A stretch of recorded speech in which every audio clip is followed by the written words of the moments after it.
Good morning, everyone, and welcome to the Mac and Jack Sports Show, streaming live on Facebook, YouTube, and Twitch, on Mac Sports and the Northeast Streaming Sports Facebook pages. We're also on Twitter and Instagram. And check out our YouTube channel where all the great Northeast Streaming Sports shows are. Please subscribe to that channel so we can continue to grow. Also, like, comment, share all the stuff that's coming from the Northeast Streaming Sports and here at Mac and Jack Sports Show. Check out our website at nessp.info. We have our shows, information on the shows and our guests, stores and links to those stores. I'm Mac, and I'm normally here with my co-host Jack Hirsch, a legendary sports knowledgeable guy. I mean, he knows everything about sports, and he's also been a legendary boxing sports writer for the past 4 decades. So, unbelievable guy. He is also a former president of the Boxing Writers Association of America, soon to be inducted in one of the Boxing Hall of Fames. And this week, folks, I've been kind of flying solo. I've had some great co-hosts that have came in and guest co-hosts with me. I've had the Philly sports guy, Jamie Pags, Keith Engel from TGI Sports Talk. I've also had Jay McLevin from the Unscripted Sports Show, and of course, Dr. Paul Semendinger, who co-hosted the show with me yesterday. All great co-hosts, and I want to give a shout out to all of them.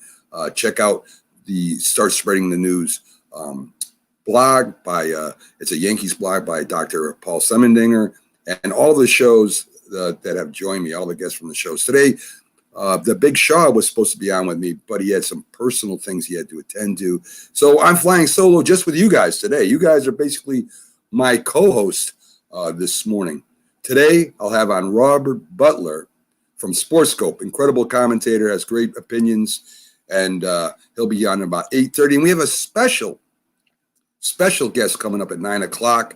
We have the coach and the quarterback of the Connecticut Falcons, a semi-pro team that we're going to be getting heavily involved in for the rest of this year and in the future.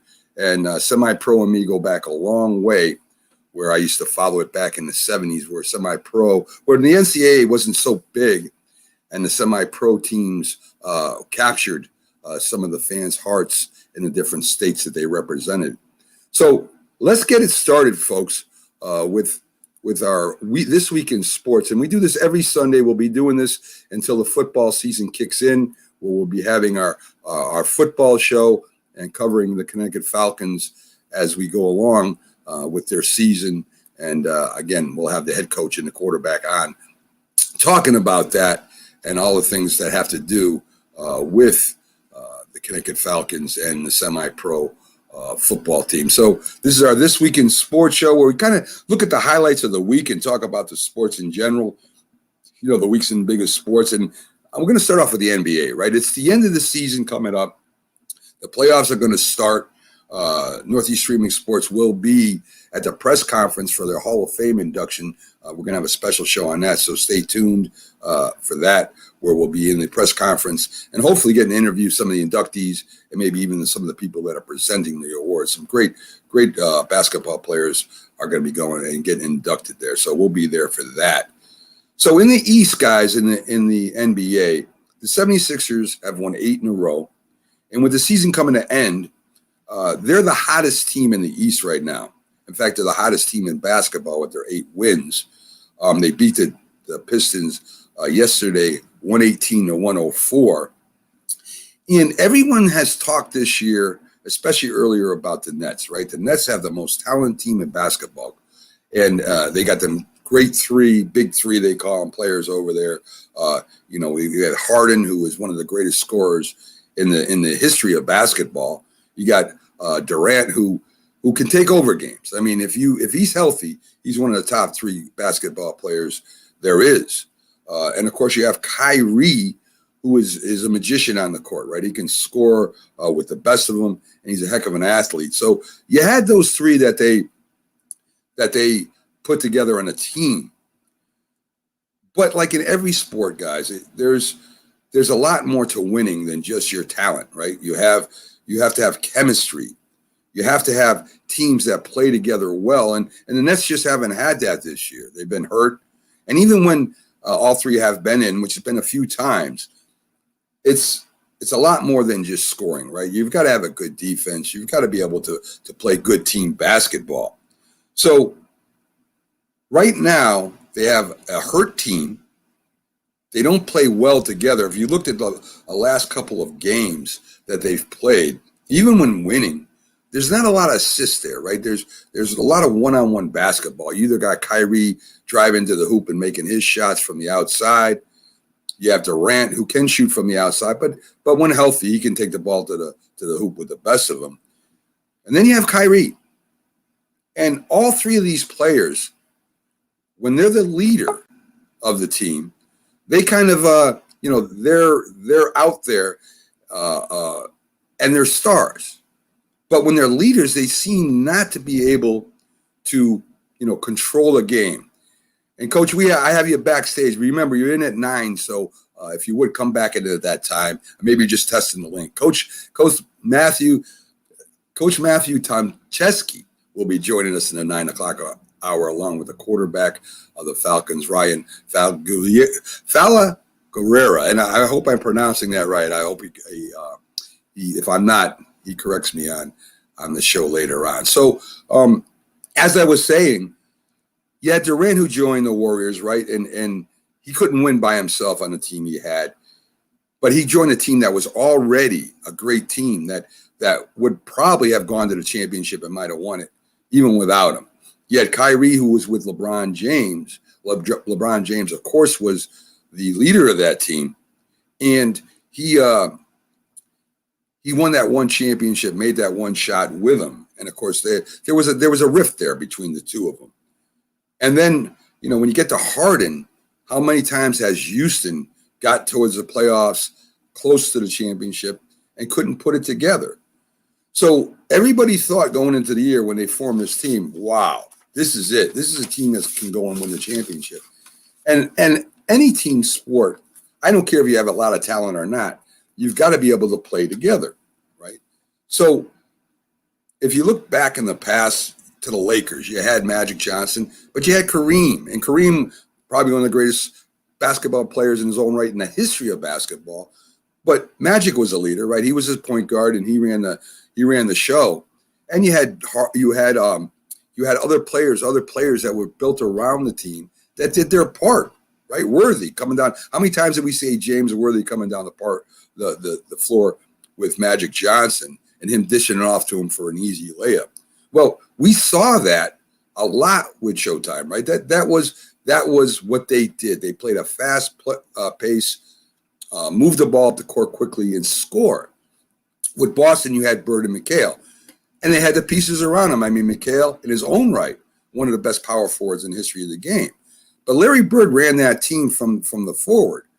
And, you had the Chief underneath at center, who was there for the rebounds and for some quick putback ins. You had McHale with his moves underneath. And you had pieces built around Bird, and the team played a great half-court offense. They didn't flap the court. They slowed the game down. They knew what their strength was. And they had players built around their strength, right? This is when the GMs built a team, not the players. And even with the Pistons, the Detroit Pistons, the bad boys of basketball, you had Isaiah Thomas. He was definitely the leader. He was the point guard, one of the greatest point guards to ever play the game. But you had the pieces around him. You had Vinnie Johnson. You had Liam Beer underneath, and they all had their roles they played. And as a team basketball, they were very hard to beat back then. Well, we really don't have that a lot now, right? We have with the Nets anyway? Let me be specific. With the Nets, we really don't have that yet. We don't have a team that plays together, and that each one has their own defined rule. Harden gave it a shot when he was healthy, right? He was a point guard. He was leading the league in assists sometimes, right? He was out there doing his thing. He deferred to Kyrie and Durant a little bit when they were healthy. Well, we all know that the true leader out there would be Kevin Durant. But with Kyrie there's a rift. And not that it's a rift between them as far as a friendship or play, but as far as a team out there playing basketball, what's the design? What is the roles of all the players, including the bench, right? Because you got to have a strong bench. They all can't play every day all the time, right? And when you're given the rest during the playoffs, you got to have a strong bench that can come in and for that 5 or 10 minutes be productive, either offensively or defensively, hopefully both. So we talked about the Nets like this was going to be a shoo-in, guys. And it's not. It's not a shoo-in. You have a couple teams right now that are challenging the Nets. And good morning to David. Glad you could join us this morning, Dave. Always a pleasure having you in. But you have two teams right now that are built that way, and one being the 76ers. We all know who the leader is out there, right? We know the leader of the 76ers is Embiid. Embiid is a great center, one of the best in the game. He defensively will grab you a bunch of rebounds, he'll put up a lot of points, and they kind of run the offense through Embiid. You have Simmons, who's like his Robin, right? A great athlete, can do a lot of things. He may not be able to shoot a three, but that's not his role, folks. His role is to get in there and play great defense, to dish the ball out, grab some rebounds, and kind of be that Scottie Pippen. Not as good, but like a Scottie Pippen, right? He's a great athlete, and he can play defense and offense great, and he's a great team player. And they got pieces and roles around. There's something Doc Rivers has done a magnificent job at. They have the pieces that support these two players. You know, Curry is good at guard. He's not great, but he's good enough. And their bench, even though they had a couple off games here, their bench is awesome. You know, you've heard of Dwight Howard, right? Dwight Howard was a superstar way back when in the NBA. He was MVP status, right? This guy was unbelievable. Didn't have a great shot, but defensively, a great center. Rebounding, putting in them slam dunks and layups, great at what he did. And he carried the team. Well, now he's on the bench. He's coming in, and I think last night he had 14 points and 12 rebounds and put him at 11th all-time in the rebound category in history of basketball. So that's the type of people they have on the bench at the 76ers. The 76ers right now, folks, I'm telling you right now, they have a legitimate chance of winning the NBA championship just because of their makeup. They got a good offense that can score a lot of points when they have to, but more importantly, they have that great defense that can shut you down. And to win in the NBA still today, folks, you've got to have a good defense. You got to have people that aren't scared to grab rebounds, that can get that ball back up the court and can box out. I don't think anybody boxes out in the NBA anymore. But the 76ers still do that. And Doc Rivers is a great mind. I don't want to hear about the Clippers last year that he failed the team. The Clippers right now aren't playing any better than they were with Doc Rivers last year. And we'll see what happens in the playoffs some this year. So I think the 76ers are the most well-rounded team. They have a top three, too. They have a great forward. Then they have the pieces around to win this championship. Will they win it? I don't know. But I know they have the team chemistry that can win it. There's no doubt about it. So in the East, you got the 76ers, and the Milwaukee Bucks are very interesting too, right? I mean, Giannis over there, the Greek freak, there's nobody like him in basketball. When he's down low, nobody can cover him. He can block shots. He can grab a lot of rebounds. And he was the MVP of the last couple of years, and for good reason, right? But when it comes to playoff time, there's always a problem, and I can't figure it out, right? Either he's got this injury, or they lose their togetherness when it comes, and they tried this year to put pieces around them. And nobody's been talking about the Bucks. I think they've won like 3 to 5 games. I don't have it in front of me right now. Oh, sorry, they had 6 games in a row. I do have it in front of me. Look at me. I'm better than I thought. They won 6 games in a row, and we know Giannis is the main player there. He's the main cog there. As he goes, so go the Bucks. So what will happen this year? There's not that much pressure. They're talking about the Nets. They're talking a little bit about the 76ers. They're not talking about the Bucks the way they have the last 2 years. This probably helps them out, right? There's not a lot of expectation. We were expecting the Bucks the last couple of years to go into the championship. Well, nobody's expecting that this year. So that might help the Bucks. I'm not sure. I mean, we'll see when playoffs come around. If it's the same old guys, I guarantee you Giannis is going to look for another organization. He's not going to want to keep playing with the Bucks if they're going to come up short during the playoffs. And even though some of that is his own fault. Because I'll tell you right now, a lot of players play injured. And the great ones come up and play even harder and better when they're hurt, especially when it's playoff time. So mainly right now, we got the 76ers there, I think, are going to championship, folks. You got the Nets who can score with the best of them. They can't play defense right now, and they're very, very ununified. Like I said, you look at their games, there's not a lot of assists there, guys. You know, if I'm a team, Kyrie, have your 50 points. I don't care. Harden, have your 50 points when you're healthy. I don't care. It's the rest of the team that I'm going to be concentrating on because you're not going to win the game. You're not going to score 120 points. You know, Wilt Chamberlain did 100 points once. That's never going to be done again. And when somebody's scoring that many points, that means the rest of the team is not playing well. And if that's what it takes, you can't win a championship like that. So, again, Giannis, if they don't go there this year, they don't go to the make a playoff run, I wouldn't be surprised if he's looking for another team come next year. Doc Rivers just has a communication about him, right? He played the game. He's done well as a coach. You can't deny that. So I think they have bought in to Doc's, the way his strategy and the way he wants to play the game. And that's very important, folks, right? You've got to have a coach, and I don't care what sport you're in, that's a great communicator that can say, this is how we're going to do it, and get the players to believe in that. I don't know if you can do that with the Nets with those strong personalities. I don't care who the head coach is over there right now. You know, Nash was a great player, one of the greatest point guards in history, scoring, rebound, everything. The man did everything. And he was unbelievable dishing the ball and could score 40 points if he wanted to.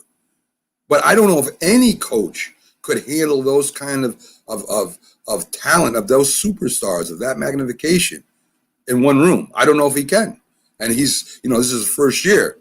And we'll see what happens, folks. I really think the Nets aren't going to go this year. So maybe next year we'll see what happens.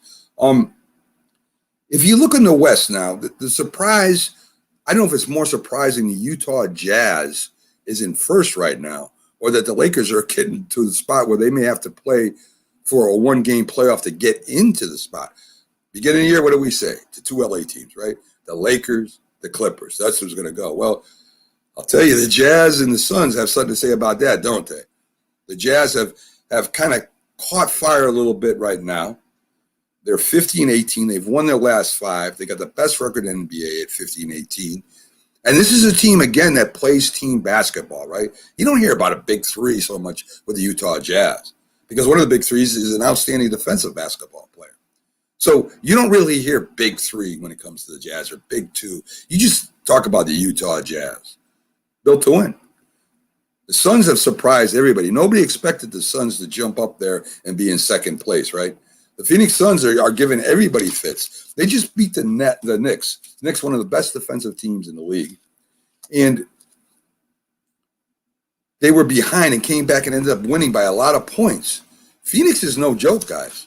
Phoenix is going to have a good team this year, and they're going to have a competitive team, I should say, to win the championship. Don't sleep on the Phoenix Suns. The Clippers are still hanging in the third over there. We'll see if a new coach will have them perform better and playoff time comes. I doubt it. There seems to be something missing with the Clippers.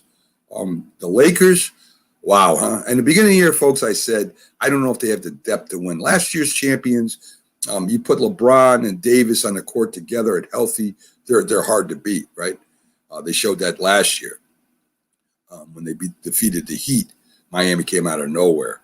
But this year, a different story. LeBron James has a lot of wear on his sneakers. He's not old, but he's been playing since what? He was 18, 19 years old and has been playing in the playoffs and championships, those extra games every year. LeBron James still dominates basketball, but he's hurt pretty bad, folks. And I don't know if he's going to be ready to come playoff time. Davis has been having problems with injuries, and though he's one of the best players in the league, it's just there's nothing there. There's no chemistry there either. It's very important when you go to make that playoff run, when you go in to play the best of the best at this type of atmosphere, that you're healthy as can be and that the team has that momentum. Right now, the Lakers have no momentum at all. So they may even get knocked out in that playoff game.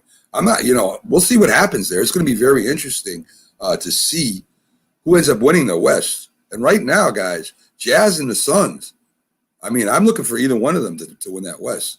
So I'm looking, maybe I'll make a prediction.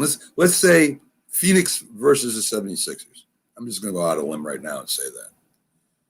Boxing. We talk a lot about boxing on our Thursday shows. And the great thing about boxing is the rivalries aren't between the teams, right? You can be a fan of the Red Sox, a fan of the Yankees, a fan of the Cowboys, a fan of the Eagles, and hate each other during football season. But when a boxer comes along, you both can root for the same boxer. The one right now to watch, of course, is Canelo. Canelo is interesting because he just beat Saunders.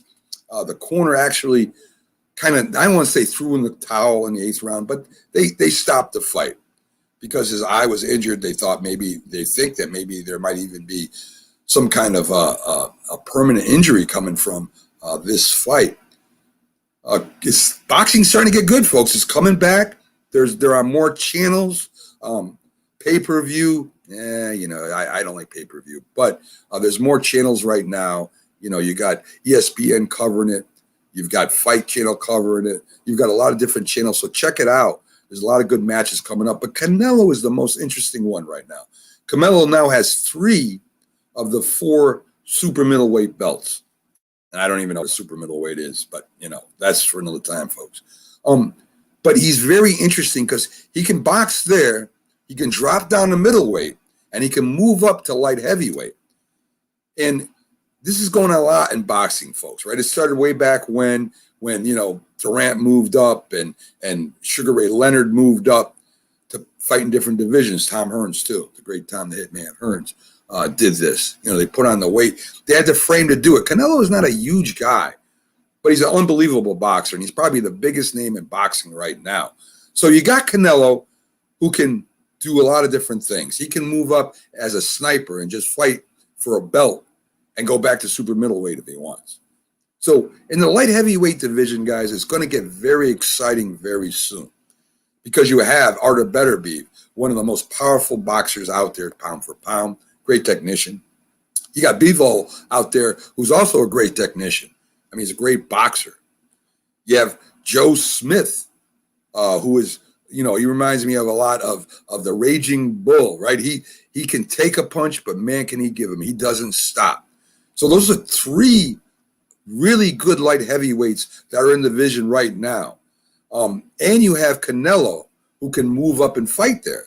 So all of a sudden, a light heavyweight division that was basically barren at one time, right? You go back a year or 2 years. Artur Beterbiev couldn't find anybody to box, basically. Nobody wanted to box him. He was too strong. So right now, though, you got Joe Smith in there who's ready to go at him. You've got Bivol in there who's not scared of anybody. And you got Canelo sitting outside right now, just waiting to see what happens. There's been talk about him and Beterbiev fighting in 2022. There's been some rumors of that. But I would imagine he's going to wait to see who the champion is after some of these other fights go off, right?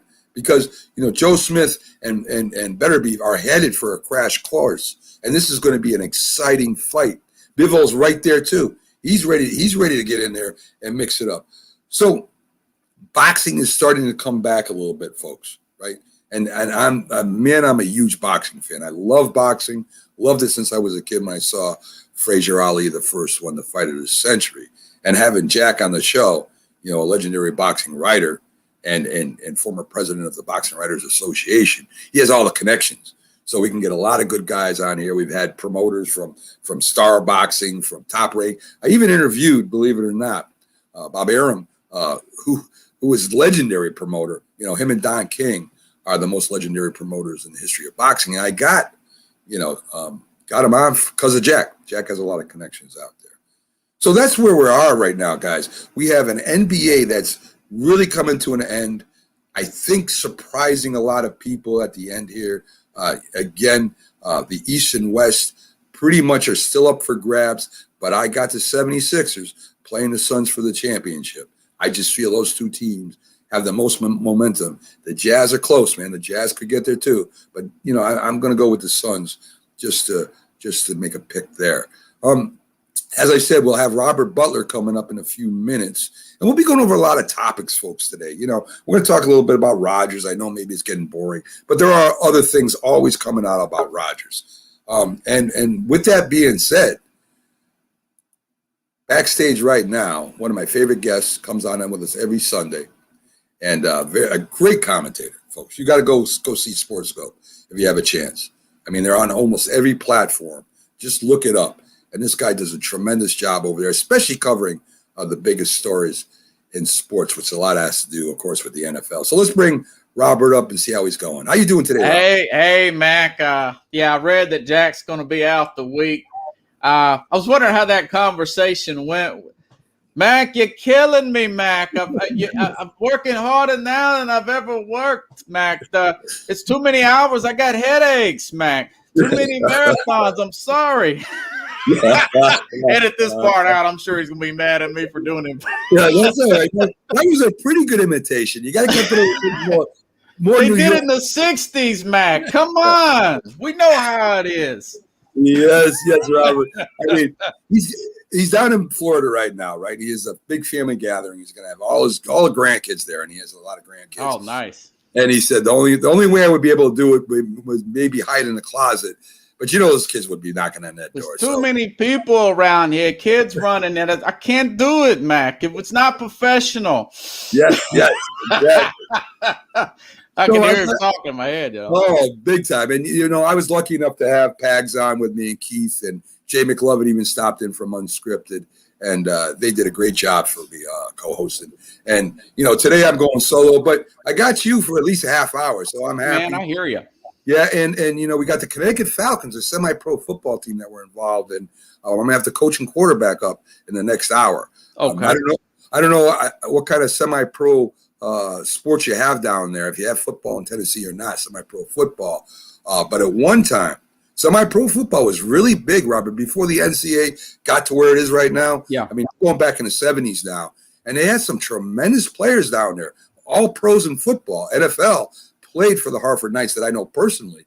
Marv Hubbard, I don't know if you know the names, Marv Hubbard, Corey Bacon, Bob Tucker. These guys went on to have great careers in the NFL, and they came from semi-pro. So we're going to talk a little bit about that. And we're kind of adopting the Connecticut Falcons. We're going to kind of show their games. We're going to get involved in them, and it's going to be a lot of fun.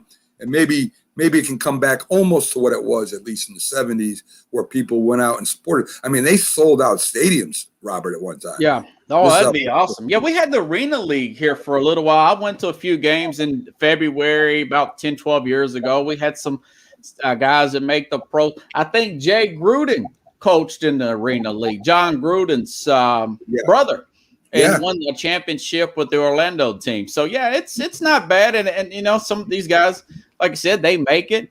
There was a player from, for the Pittsburgh Steelers, Tommy Maddox.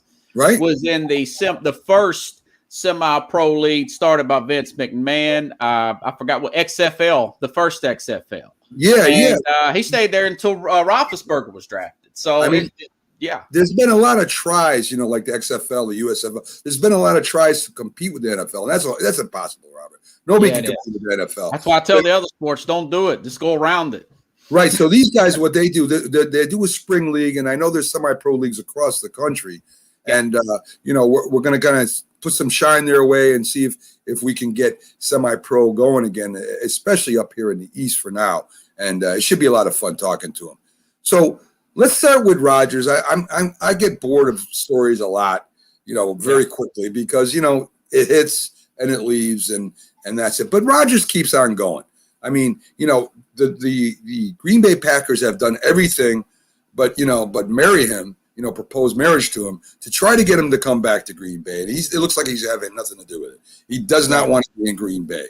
And there's rumors. I shouldn't say rumors because it has been reported that the 49ers contacted Rodgers while still in the contract, which we know is you can't do that. So the Green Bay Packers are thinking about filing a complaint. I don't know if they have yet or not about tampering, because Rodgers said he was mad that they didn't follow up on the trade offered by the 49ers. Now, the Packers aren't going to tell him about that. The Packers wouldn't tell him about nothing because they want to keep him. So if that is so, should there be a complaint, and should the NFL take action? Well, Kyle Shanahan, and I played it on my show, the soundbite, he told Rich Eisen that he did contact Matt LaFleur and said, does John need to call Brian? John Lynch is the general manager. Brian is the GM. I think it's just doing business. I wouldn't go as far as tampering. I mean, everybody GMs contact each other all the time, and coaches contact other general managers. Brought up the Jay Cutler incident where the Patriots being contacted about Matt Castle through Josh McDaniels. I think it's standard operating procedure. I don't know. I mean, I know in the NBA, it really gets a little out of control. I know Magic got in trouble one year, but I think it's a little bit over the top with the whole, I mean, these guys are all under contract. To pull the trigger, you have to, someone will have to sign off on it. So I'm not a big fan of throwing teams under the bus for air quote tampering. Well, I mean, if they contacted each other behind the scenes, if it was just the teams, I agree with you. But if there was any personal contact with Rodgers' camp or his agent, that's a different story.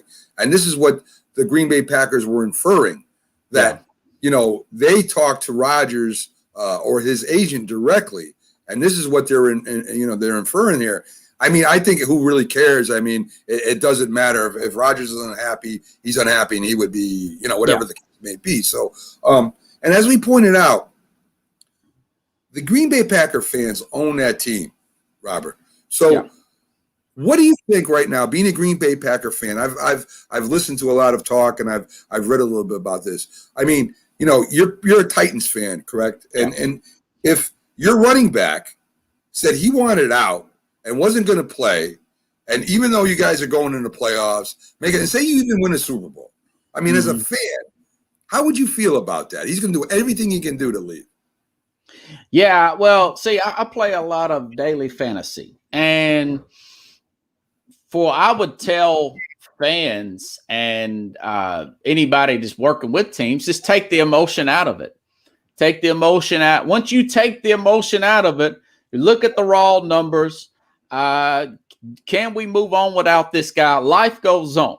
My thing is, nobody's bigger than the shield, even though some players can make an argument otherwise. Some coaches, your Brady's of the world and everything. But I'm okay. If a guy wants out, let him go. If you don't want to be here, and I started off my show Thursday, Mac, $38 million plus for a 38-year-old plus quarterback. And there was a report out of the Athletic that they offered him 45, the top Patrick Mahomes contract, when they already need players. You got the best out of Rodgers you're going to get.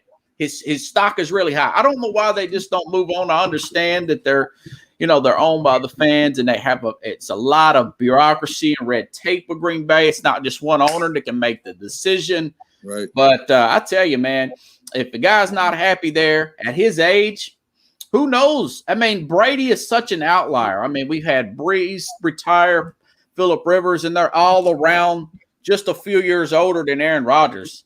I would sell high if it's me. But how about as a fan, I would say the same thing. How about the principle of you sign a contract to play so many years? If me or you sign a contract and we don't play or we don't work, guess what? We don't get paid, man. Yeah. In fact, we may get taken to court and be sued. So what about the word of a guy that, hey, listen, no matter what, I'm here for 5 years. I'm going to play out my 5 years. I become a free agent. Now it's time for them to go do what they got to do. What makes certain players? I mean, Brady waited. Yeah. And Brady is right now 6 times Rodgers as far as accomplishments. So what makes some players, Rodgers, Watson, that their word is no good, that if they sign a contract, it doesn't matter. See, this is one of the things that I think bother normal people, Robert. Yeah, it's a situation where, the teams can cut players when players got 4 or 5 years left. So I kind of look at it the other way. I'm an advocate, and I've talked about this before when the Deshaun Watson first wanted to be traded, where a player, after they sign their second contract, not the rookie contract, they should have a buyout clause where they can buy out the contract. Teams trade players with 5 and 6 years left. They cut players all the time. They trade players all the time. Even it out and give the players a buyout option. They can buy out their own contract, and then there's no dead money there. Right. But they're not going to make any money. And they can sign a new contract for better or worse for another team after their rookie contract. Just food for thought. That's a great point, Robert. Yeah. But the only difference with that, with teams trading or teams cutting, you still owe that player money no matter what. I mean, that contract is still in effect. It's not like after you make your move, the contract is void. What these players are saying is, listen, I'm moving. My work that I signed for doesn't count anymore. I'm the heck with it. I'm not doing it. So there is a difference there, but that's a heck of an idea. And maybe you should call maybe you should call up, Goodell. Oh, man, I got all kinds of leagues. Man, I could be commissioner. Oh, Lord. So, speaking of that, everything is quiet on the Watson front. I haven't heard no information coming out about Watson as far as this lawsuit or criminal complaint, or the last thing I heard was about a week ago where Watson came out and denied, said everybody was lying. Is that a good or bad thing for Watson? I mean, is it better for him to be quiet? And is it because the investigation is really picking up that it got quiet? So is it good for Watson? I mean, I imagine he doesn't want to hear this stuff out there all the time. Oh, no. I tell you, it's good. If my name was in the news every day, I would want to crawl under a rock like that. I don't blame him. I think it's good that it's quiet. Last I checked, it's at 22 lawsuits. There have been, at the beginning of April, some criminal complaints. No word on those investigations. Keep up with this Sarah lady. She covers ESPN's Houston Texans and everything. The Texans drafted, what is this guy's name? Mills out of Stanford. When they said they weren't going to take a quarterback, they've got Tyrod Taylor. They've got Ron Finley on to back up Watson. And they said, no, we're keeping Watson. Well, then your first pick in the third round, you draft another quarterback from Stanford. So the writing's on the wall. I think his days in Houston, whether the fans want to keep him around, are numbered. Yeah. I mean, that's all up in the air. His future period is up in the air right now. I mean, I don't know any team that would want to touch him right now with that pending. And I don't know what the NFL has been very quiet about this. I don't know what they're doing behind the scenes. If they're doing anything, they're pretty much being very quiet about what they're doing. So yes, that story fascinates me.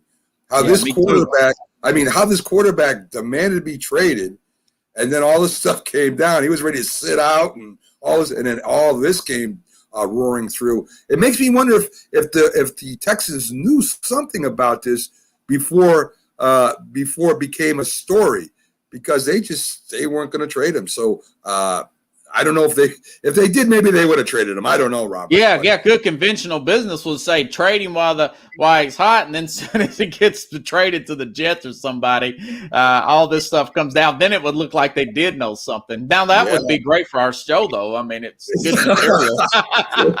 It would be great for the Jet fans, but it would be great for our show. No, Jack would be upset. Oh yeah, no doubt about it. So the Raiders really fascinate me because I love the Raiders' history, Robert. I mean, I love the silver and black, the bad boys. I mean, they played football some people call it dirty. I call it aggressive. And they have, that is their logo. I mean, they are the bad boys of football, and they were that way, at least in the 70s. A lot's changed. They've moved on from Oakland. They moved back and forth a few times, but they moved to Vegas. John Gruden signs this enormous contract based off I guess his knowledge of the game, whether it be broadcasting or whether it be coaching before. And it doesn't look like there's a plan there to me. I mean, a lot of Raider fans will disagree with me, and I don't care. It really doesn't look like there's a plan there. He has like 20 quarterbacks. He loves every quarterback. He starts off pounding. He comes away from pounding. His defense is playing good. Then they're getting rid of coaches. I mean, it still looks like after this is his third year, I think. It's going into year 4. Yeah. Thank you. So it looks like they just reset and went all the way back to the first year again. So, I mean, they're not building off of anything yet, Robert. So do you think if they have another disappointing year that the owner revisits Gruden in that contract and maybe starts getting a little nervous? Yeah, my dad's a huge Raider fan from the 70s. If I can ever get him to come on here and talk to you, I can talk 70 Raider football forever. Yeah. 70s and early 80s. Now, the Raiders, John Gruden, I looked up something when you sent me that question, Mac, and he is 51-45 past 2002 with the Tampa Bay Bucks. In other words, once he got all that publicity from having the former team of the Raiders he coached to the new team he had with that Tampa Bay team, he got a little good mad scientists, stir crazy with quarterbacks, bringing in quarterback, and then he got this huge show, Monday Night Football going on and quarterback. So it's more marketing past that Super Bowl than it is actual substance. So my thing is, they fired their defensive coordinator. You're correct. Last year, Mike Mayock, I would guess he's going to be the sacrificial lamb this year. Mark Davis, the owner, is one of the poorest owners in the NFL. Least wealthy. This is year 4 of a 10-year contract. So I think he'll probably get another year or 2 minimum. And my guess is, and they'll probably throw out Mike Mayock with the bathwater. Alex Leatherwood, the guard they drafted by most sites I read, was a major reach in the first round. Yeah, they had one of the worst drafts in the NFL. Well, some people will disagree with that because he did win a couple of awards. He was a good, solid player, and I agree with you that as a first round where he was, I think they could have done better. But if you see a guy you like, you could say, well, they really liked him, so they went and got him. I understand that too. But as you said, 51-46 is not a great record, Robert. No, I mean, I look back. I'm trying to remember his name right now. He coached for the Falcons. Jerry Glanville, is that right? Am I saying that right? Yeah. He was a lot of show. I mean, he was a good coach. Great on the mic, wasn't he? Yeah. Oh my God, the dude loved being on camera. Not for long. And a lot of people, a lot of coaches did not like him because they thought that he was not a coach. He was more of a me kind of guy. And they show that face of Gruden with that scowl he has, and they say Chucky or whatever, and whatever the case may be, that he fires people up and everything. But if you look at his record, I mean, he's almost 500. He's not one of those coaches that reach out and grab you. So is it just because of it, as you say, being popular and people loving his face and the way he acts and all that good stuff, or is it just the fame of him being him, or is he really that good of a head coach? I think, and I've said this before, when you give these coaches too much power, it can be used that it's for their own detriment. He's not a good air quote GM coach. Nobody really is. Jimmy Johnson was the best I've ever seen at it, and he said, "Yeah, it cost me my marriage, and I eventually had a fallout with the owner, Jerry Jones." Coaches need to coach. General managers need to pick players. I know what Bill Parcells. I need to do some of the shopping if you're going to let me do all the cooking. But that can be to your detriment. That can bring a team down. And I think since he's gotten more popular, like you said, that he's gotten too much authority there, and it's hurted him. And he's got such a big ego that it's not really sunk in that maybe he needs to respect what the scout. And Bill Belichick's got the same problem, the greatest coach of all time. His own owner is even criticizing their previous draft prior to this year. he, and I've said it. It's hard to do both in any sport. Yeah, and that was my big. Not to go basketball on you, but that was my big argument with Carlos about the Knicks with Tibbs. Minnesota wanted him to be the GM and the coach, and I said once he becomes coach, just air quote coach, I think he'll do a good job in the Knicks, and you can see it. Forget about keeping up with a 53-man roster, Mac. Yeah, I agree. Because, when you're GM, if you're talking contracts, extensions, free agency, the draft, player development, practice squads, I imagine they have people around them that do that, but you're in charge of all that. And then the head coach on the sideline, you're even in charge of what they drink and when they drink it. As a head coach is so encompassing that putting that extra thing on you, it's got to wear you down. You've got to make mistakes. Mac, there's not enough time in the day, from my understanding, to get all that. These guys sleep in their offices and that's just coordinators. Yeah. So can you imagine keeping up with all that plus the head coaching? Then you got to coach your coordinators and coaches of what the team needs to improve on. It really wears a person down, and he thinks he's Superman, and he needs to fire himself as a general manager and say, you know what, let's get a real scouting department. You guys do your job. This is what I need. Blah, blah, blah on defense and blah, blah, blah on offense. And let's get this thing going. Right. And he's got a 10-year contract. I don't know. You're right. You should be working if you are not working right with your GM, it's not going to work anyway. Right. But you should have at least major input on what you need and what kind of positions you need to fill. But when it starts coming to, and you may even have a choice on your first round draft pick. I could see a coach maybe saying, if it comes down to this and this, I want this. I could see the GM working with him there. But there have been a lot of problems between GMs and head coaches because there's no communication. The Jets have had a problem. Chicago has had a problem. And especially when it comes to players that are there before the coaches get there. And this is where a lot of the problem comes in. But I agree with you, Robert. Everybody should have their job. And that's why I totally disagree with players being involved in any kind of process when it comes to players. You lead your team on the field. You lead your team in practice at whatever position you are, whatever captain you are, and you make sure that they're doing the drills right and that they're getting the most out of every individual on the field. Never mind about who you're signing, who you're not signing. That's a different pay. I shouldn't say different pay grade because they make more than those guys, but that's a different position where you don't have access to everything these guys have. So I definitely agree with all that. I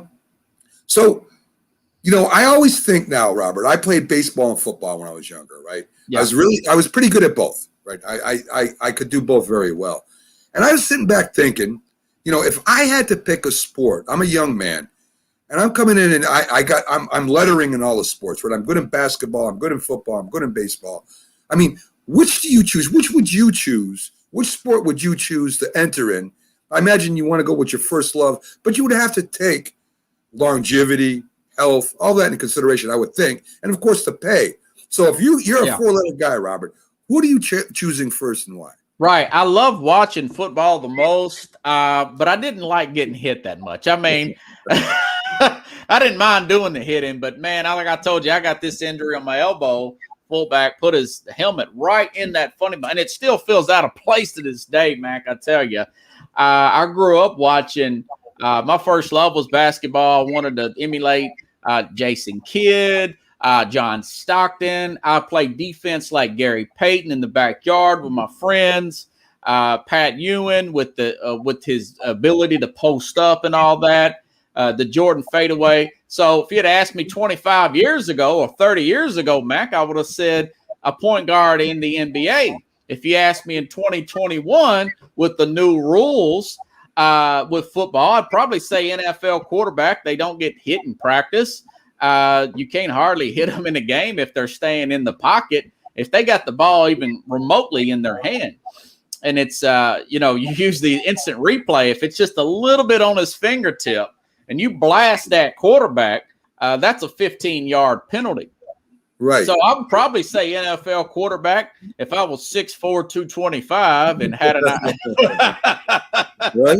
Yeah, and I had the football IQ of Andrew Luck or John Elway. Yeah, sure. So football would be your first. NFL quarterback, just quarterback. Just so I quarterback. wouldn't get hit that much. It would have to be a specific position. So you still can get injured though, Robert. I mean, you're still going to get hit. They're going to have you're going to have a 350. I'm gonna get those surgeries. I have to get used to getting the surgeries, but I like the glory too. Oh, no doubt, no doubt. I'm surprised you didn't take NBA. I mean, I'm surprised, and baseball too. I mean, I'm surprised. Baseball players, it's a long season. That's the one thing about baseball that I don't like, the 162 game season. It's a marathon. It really is. And I mean, I imagine that wear and tear is on your body, but you make some of the biggest money in baseball. I mean, you're a good player, and you got security, and you've got them 10-year contracts to when you can't even play good anymore. You're still getting paid, whether they buy you out or not. So I was surprised you didn't take baseball, but basketball too, because basketball, you're talking mega contracts. You're on a small roster. You're going to get a lot of fame. You're going to get a lot of people that love you and hate you. I mean, and you're not going to get hit anymore in basketball either because they can't touch you either. You can drive to the basket, and if they touch you, I mean, there's a foul. They might even get ejected for God's sakes and penalized. So that's surprising. 30 years ago, I would have said basket. I mean, but it's just not as hyped. It's just not as good as it was in the 90s. Yeah. That's too much player movement, man. And that was a good point you made. A team like Philadelphia, they very well, and I haven't gave them much thought, but this is a battle of attrition. In the NBA in both conferences, they very well may win the whole thing this year. And boy, they deserve it, man. I mean, they went through some rough years. I'm sure Jamie Spags could talk about that. With the air quote process. I mean, you think about it. Simmons and Embiid in. I mean, you think about Philadelphia. You're going back to Dr. J and Moses Malone and those 83, guys. 83, right. That was a super team. But the only thing I think, like I said, Robert, as far as basketball goes, and I don't care who you have on your team. If you don't have that chemistry, man, if you can't work together as a team, you're not going to win. And it's been proven over and over again. The only one that could do that was Wilt Chamberlain, and there'll never be another Wilt Chamberlain again. Never in the history of basketball. Yeah, and he only got one ring, from my understanding. That was with the Lakers, right? I'm not sure if he won with the 76ers or not. I'd have to look that up. I know they came close if they didn't win it. I know they went there. But I think he won 1, 2, maybe 3 at the most. I'm not exactly sure, Robert. I'd have to look it up. But, I mean, he had all the stats. Yes, exactly. He dominated the game. Even with the Globetrotters, he was pretty good in his first year. So we get to the last topic I want to cover with you, and we talk about baseball, and we say the greatest of all time is Babe Ruth. And I think that's true in a lot of ways. 1 is power, 2 is his average, 3 is RBIs, 4 is pitching. One of the greatest pitchers, could have been a Hall of Fame pitcher. But more importantly, Babe Ruth brought not only baseball, but sports to the forefront. He was really the first true superstar, if you think about it. He made that Sandlot game America's pastime. He dominated sports. They would come just to watch this guy play, and he played to the audience great. Again, he had haircuts on the field. He was a great guy, but an unbelievable. I didn't know that. That's interesting. Yeah, he had a cigar, and he was so entertaining that it was like a show. He was the first show. Nobody since him, except for maybe Muhammad Ali, was a greater promoter of a sport. So Babe Ruth, yes, I mean I'll give it to him, but as just a player, I mean, you're going to talk about Babe Ruth, Lou Gehrig, Hank Aaron, to name maybe the top 5. Stan Musial's in there somewhere. But Willie Mays, I mean, power, 674 home runs. And that was with 2 years off, Robert. He went and was in the military for 2 years. Okay. So if you times that times 30 or 40 home runs a season, which he was hitting, he could have passed Babe Ruth. Speed, he was the leader in steals for years. The guy stole more bases in 3 years. It was just unbelievable what he did. Batting average, he batted over 3. And in the outfield, is there a better outfielder you could name than Willie Mays? Yeah, that's true. I mean, Mays covered ground. I mean, that's all. I heard more about his fielding, and I've actually looked up at some of the catches he made on YouTube. Those were Griffey-like catches before Griffey was ever even thought of, King Griffey Jr. But I'm a big pitcher guy. A batter can be taken out of a game, man. They can be walked, but you can't do anything with a pitcher. And my greatest baseball player of all time, if you want to do modern day era, I would say a guy like Randy Johnson, 5 Cy Youngs, never linked to steroids. If he was, I didn't know about it. I know Clemens has 7, but he was linked to steroids, and so was Barry Bonds, one of the scariest hitters of all time. It got ridiculous walking him in the first inning there for a little while in 2001 when he was insane. But I would say a pitcher, you cannot take a pitcher. I mean, pitchers just, hey, it's me versus you, and you can't take a pitcher out of the game. Maybe they can charge a pitcher and, somebody go upside his head, but you can't take him out of the game like you can a batter. I would agree with that if the pitchers were hitting too, and they were hitting good. Okay, when you're playing, good morning to you, Tom. Hey, when you're playing a game and you're not batting and you're really not fielding, you're not throwing people out. I mean, I'm not taking anything away from pitchers. Don't get me wrong. Great pitchers are great pitchers. They're an important part of the game. But when you're talking about an overall game where, Willie Mays had more throwouts than anybody from the outfield, and hitting 600 or 700 home runs or the average driving in runs. I mean, I understand what you're saying. A great pitcher, you can't put a measurement on. I understand that, but he's not an everyday player, Robert. He's a guy that comes in over, and in his record, he could be losing and a reliever could come in and he doesn't get the loss if they win. I mean, there's a lot of things that go on with pitchers. I mean, Tom Seaver, Randy Johnson, I mean, all these guys were great pitchers. And if it wasn't for them, they probably wouldn't have gone to World Series and won it. I agree with you. But what I'm talking about is the overall career of somebody that plays every day almost. And that's why I say maybe Willie Mays is even greater than Babe Ruth in that aspect. Maybe better. Stan Musial will be up there with him, but maybe he is, the greatest ball player of all time. And every stat that I looked at, every site that I checked before the program, it had Mays in the top 5. Right. And Roof, I didn't know he won 47. I knew he pitched a little bit, but he won 47 games as a pitcher, 1.88 ERA. Before becoming a full, I mean, you can make the argument. I know it's like you had the color bear and everything, but if you want to look at dominant towards a period, that's unbelievable. I didn't know he pitched like that. Yeah, man, he pitched that many innings. He was a multi 20-game winner, and he still holds the ERA record in the World Series at 0.98. Robert. Yeah, I mean, he could have been a Hall of Fame pitcher, but of course, we're all glad he didn't because we got to watch him, the film clips of him doing what he did anyway. So, man, very interesting. It's an interesting argument. Mays is one of the greatest outfielders of all time. It's probably not the greatest. I mean, you would talk Ken Griffey. I mean, you would put him in that class with, Mickey Mantle and Ken Griffey and people like that in their prime. I mean, that's who Willie Mays you would compare to, I think, as far as outfielders go. So Robert, I want to thank you for coming in today. It's always a pleasure having you on. Folks, go check out SportsScope. I'm telling you, he does more of this and even better on his own show where I'm not leading him around. He's just wild there doing his thing. Hey, all the moms out there, happy Mother's Day, man. I got to go have dinner today. It's kind of an assignment, but well, some things, Robert, you got to do, right? You got the card, didn't even read the card. Just sign the card, There you go, exactly. and I agree with Robert, of course. Any mothers that are watching us or that have moms here or that have passed away, happy Mother's Day. And, amen. And we'll see you next week, Robert. You have man. Have a good show, Mac. Thanks a lot, my friend. Oops. So this is our coach, Matthew. Let me see if I say the last name right. Tom Chesky, right? Am I saying it right, Coach?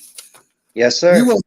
We will have him coming up next, and hopefully the quarterback. And I see him underneath me right now, right after a few messages. So, Coach, stay with me, and Ryan will be right with you here in a second. Take a quick commercial break, and we'll be right back after this, folks. Don't miss it. We got some great stuff coming up here with the Connecticut Falcons, our old semi-pro team that we're going to be covering a lot more this year and hopefully into the future because I'm really excited about having them on. So we'll be right back after this, folks.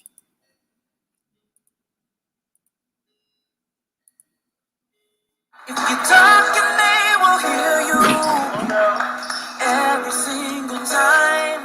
Now we're getting killed. Yeah, Well, Kyle's not here. How come? Kicked off the team. Didn't Tim tell you? Kyle and some other kids got caught drinking beer in the park a couple of nights ago. Really? Yeah. 0 tolerance. He's out for the season. Come on, it's a first offense, right? That we know of. But why should that matter? He knew not to drink. I've made it clear to Matt that's what we expect from him. What have you said to Tim? Nothing really. You know, a lot of kids try it at this age, so. Yeah, well, a lot of kids don't try it too. I'm not saying that Matt's going to be this perfect kid, but if I don't tell him what we expect and why he shouldn't drink, how's he going to know? You think kids that age really listen? They never admit it, though, but they hear more than you think. Talk. They hear you. For more information about talking with kids about underage drinking, visit underagedrinking.samhsa.gov. If you served honorably in our nation's armed forces and you're looking for a way to continue serving your fellow veterans in your community, then join AMVETS. Each year, AMVETS members volunteer millions of hours at VA healthcare facilities from coast to coast, helping to improve the lives of their fellow veterans through the VA Voluntary Services Program. AMVETS posts and departments also participate in a wide variety of community service projects, ranging from Americanism in our schools to supporting the Special Olympics and Boy Scouts of America. If you no longer wear the uniform today, you can still serve through the AMVETS by joining today at amvets.org. When you hear the word asthma, you probably think of shortness of breath, coughing, or inhalers. Lots of things can trigger asthma, but the fact is that asthma doesn't just attack, it can kill. But with proper medical management, asthma is controllable. If you experience shortness of breath, wheezing, tightness in your chest, or persistent nighttime coughing, you may have asthma. See your doctor and get the facts. You'll breathe easier. For more information, call 211 Info Line. A message from the Connecticut Department of Public Health, keeping Connecticut healthy. Hi, Grandma. What's for dinner? Hey, honey, I'm making stew tonight. Ooh, can Nina come over? I'm not sure about our new friend. I wonder if there's been any drinking going on. Alcohol at her age can lead to so many bad things. I've been meaning to ask you, what would happen if someone offered you a drink? Grandma? This is hard. She's so young, but I know I need to talk to her about it now before someone tries to give her alcohol. If anyone ever does offer you a drink, I want you to say no. I have too much respect for my family, and I don't want to get in trouble. Okay. Really? I promise, Grandma. I love you too. Okay, how about tasting the stew and telling me what you think? Some children may try alcohol as young as 9 years old. It's not too early to talk about drinking. For tips on how to begin the conversation, visit underagedrinking.samhsa.gov. That's underagedrinking.samhsa.gov. This message brought to you by SAMHSA and this station.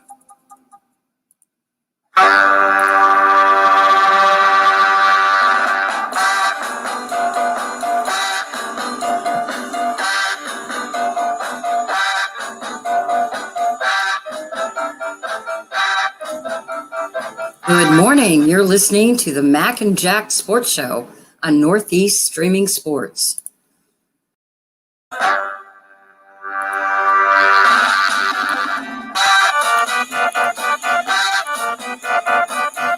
Good morning, everyone, and welcome back to the Mac and Jack Sports Show. We're on live Wednesday through Sunday, 8 to 10 a.m. I'm your host, Mac. My co-host, Jack Hirsch, is on vacation. He'll be back with us Wednesday as he has his big family gathering with all his grandchildren and everything down there. So, Coach, if you would, unmute your mic there. There you go. And let's bring the QB of the Connecticut Falcons up. Ryan Falaguera, is that right? Falaguera. Falaguera. So we have the coach of the Connecticut Falcons along with their Tom Chesky. Am I saying that right, Coach? Tom Chesky. Yeah, Matt Tom Chesky. Well, I'm going to call you Coach, and I'm going to call you Ace, all right, Brian? Okay, Ryan, so I don't mess up your names. Listen, guys, I am so glad that you're on with us today. I'm really excited about covering your team and getting involved with the Connecticut Falcons and semi-pro. I have a history with semi-pro, guys. I was back in the 70s before the NCAA became so big. I mean, right now it's like the second most watched sport in America next to the NFL. The semi-pro league up here in Connecticut, they had a team called the Hartford Knights, and they used to sell out Colts Park all the time. They had a lot of great players that went to become Pro Bowl NFL players. Marv Hubbard for the Raiders, Bob Tucker for the Giants, Coy Bacon, I think he played with the Redskins. They went on to have tremendous careers, and they used to sell out Colts Park all the time out there when they changed from the Oaks to the Knights. So they had a huge following. And, you know, I know you guys are in Meriden. I've heard in the past that Meriden had some teams. I even talked to one of the coaches, I forget his name, when I was coaching in high school up here about coming down and watching some of their games. But what I'm looking for is to really start covering you guys and getting you guys noticed, especially in Connecticut. We'll talk about the Tri-Borough League a little later. But I want you guys to start getting some pub because I know you guys go out there, give it your all. You're kind of playing in the shadow of the NFL and the college teams out here, even though UConn really stinks. I'm sorry, man. They really do. They really have problems over there, and they've had problems for a long time at UConn. So let's start with the team itself, Coach. When did you become coach of the Connecticut Falcons? Well, I took over as interim head coach maybe 3 weeks before the season. Wow. We went down to Virginia. I was the special teams coordinator and running backs coach. We went down to Virginia, had our preseason game. Our head coach had some personal issues he had to deal with at home, wasn't available. So I stepped in as an interim head coach and then just basically got appointed as a full-time head coach after a few weeks, and we've just been rolling since then. Yeah. The team seemed to rally around real well. Wearing multiple hats at the moment. You know, you know how it is. You know, head coach, offensive coordinator, special teams coordinator. You know, it gets it gets a lot, but we all rally together, and we seem to have a real family atmosphere inside the team, which is huge in the semi-pro game. So what got you involved in the semi-pro league itself, Coach? I mean, I started coaching in semi-pro. Wow. Probably 10 years ago. My brother introduced me to semi-pro. He was playing semi-pro. I had coached youth football with my father for years. I had coached a little bit of high school football as an assistant. And then my brother was in the semi-pro and they were short on coaches. He asked if I was, available. And, at first I was like, well, okay. I was like, I've heard of this before, but, you don't really hear about it much anymore. So I went up and it was the Hartford Whalers at the time. Oh. And I went up there and they played out at Dillon Stadium, right across from Colt Park, and I went up there, coached for them, and then they changed their name to the Hartford Colts. I coached for them, and then I, kind of bounced around in the different semi-pro leagues, and then I joined up with the Falcons last year, and we got shut down due to COVID because it's mostly New York teams, and last year it was like during the height of the pandemic, so they shut down the league, and this year is my first full year with the Falcons, and we seem to be building something really special over here. You sure do. You sure do. I've been following the game somewhat. So your players, Coach, and Ryan, I'm gonna get to you. Trust me. So the players on the team, they're not really getting paid. If they are, I'm not sure because I really didn't get into that. They're playing it because they love playing football, and some of them are maybe they're actually paying to play. There you go. So they're hoping that maybe that one day maybe they move on up a level, maybe go back to college, or maybe they just play the older players just because they love playing football. So what kind of player comes out and plays semi-pro? It's got to be for the love of the game, unbelievably. I mean, that's got to be number one. That's the majority of what it is, the love of the game. At the same time, you have guys who, possibly didn't get, their time in high school to build up tape to get to college, or maybe didn't do their grades properly. They got to go to community college. We can get them tape, stuff like that. We have had players that have left us and gone to college in the past. That definitely happens. We have players that have tryouts with CFL at times. I mean, it just keeps the dream alive if you haven't, been able to get that opportunity. And then during COVID, it's been a real good outlet for some of these high school kids. This past week, because our quarterback here, Ryan's on vacation, our high school kids started quarterback. And with the high school football being canceled in Connecticut for the past year and a half, that's where these kids are getting their tape to go to college. So it's a real big outlet outlet for all the guys to really get some film and like you said, just the guys who just love playing football and they're not done playing football and they don't care what the level is. They just want to keep playing football. Okay, so Ryan, your quarterback in the Falcons. What kind of offense are you guys playing? Like maybe a CFL brand? Are you playing an NFL, traditional NFL brand? Of course, it's an NFL still evolving too. It's becoming a passing league more and more. I've seen some of the runs. I mean, you got a heck of a little running back there. He's awesome. Yeah. But I see a lot of tape of you throwing the ball. So is it like a CFL arena type thing? And I know arena's a bad comparison because that's just off the hook. But is it more a passing league or a running league? It's both. It's more NFL styled. We're not doing the CFL or the arena where we're motioning back and running up to the ball. We do a pistol style offense. We have the running back in the back, and we run the ball, establish the run first, and then we try working the pass game here and there, just to open up me and passing lanes for our receivers. And then we got a great running back, like you said, Dave. He's great through at the holes. He can run very fast. He's small, but he can run. And like Matt's philosophy, we want to pound the rock and we want to throw the ball. We want to have a nice even balance. Yeah, that's very important, especially in football, that you keep them safeties and linebackers honest at least. So when you're in there calling the play, are you calling audibles when you come? Do they give you the freedom to call audibles when you get up to the line of scrimmage, or you're going to call the play with what the coach says? At first I call the play what the coach says, but if I'm able to make an audible or a check, I have the freedom to do that, and I have done that in games. So it's based on what I see throughout the defense. If they're giving me something, I'll call it, and I'll make the best out of the play. I mean, I've seen some beautiful passes, Ryan, really. And I mean, you look like you're in command out there.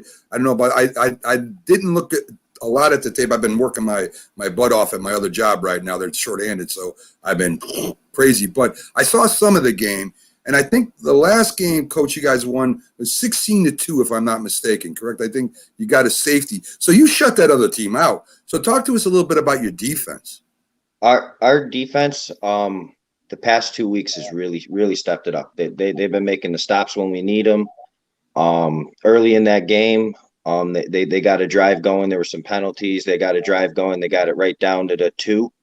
Our defense stopped them. Right, 4 downs or 2 yards to go. Stopped them. I mean, you can't ask for more on a defense. Our offense went in. We missed a block on the blitz. We got the safety. At the end of the day, I'll take that trade-off any day of the week with the way our defense is playing. Our defense is seemed to mend together as a unit really well, and we got guys flying all over to the ball, and they're out there making plays, and they're keeping our offense in the game. At times, our offense is struggling a little, and they're keeping us in the game. And we rally big in the second half. That's pretty much kind of our identity. We really rally big in the second half in every game that we've been in, and a defense is a key to keeping us in the game when we get into that second half.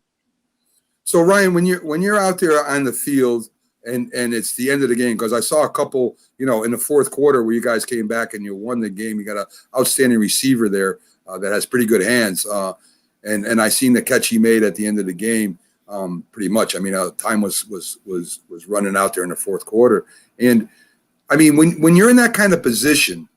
And you got people flying around you. Do you have one receiver that when you throw the ball up, he's got an excellent chance of catching it as opposed to the other receivers you have? Yeah, actually, I have a couple of receivers that can go up and grab the ball, especially number 16, Bromell.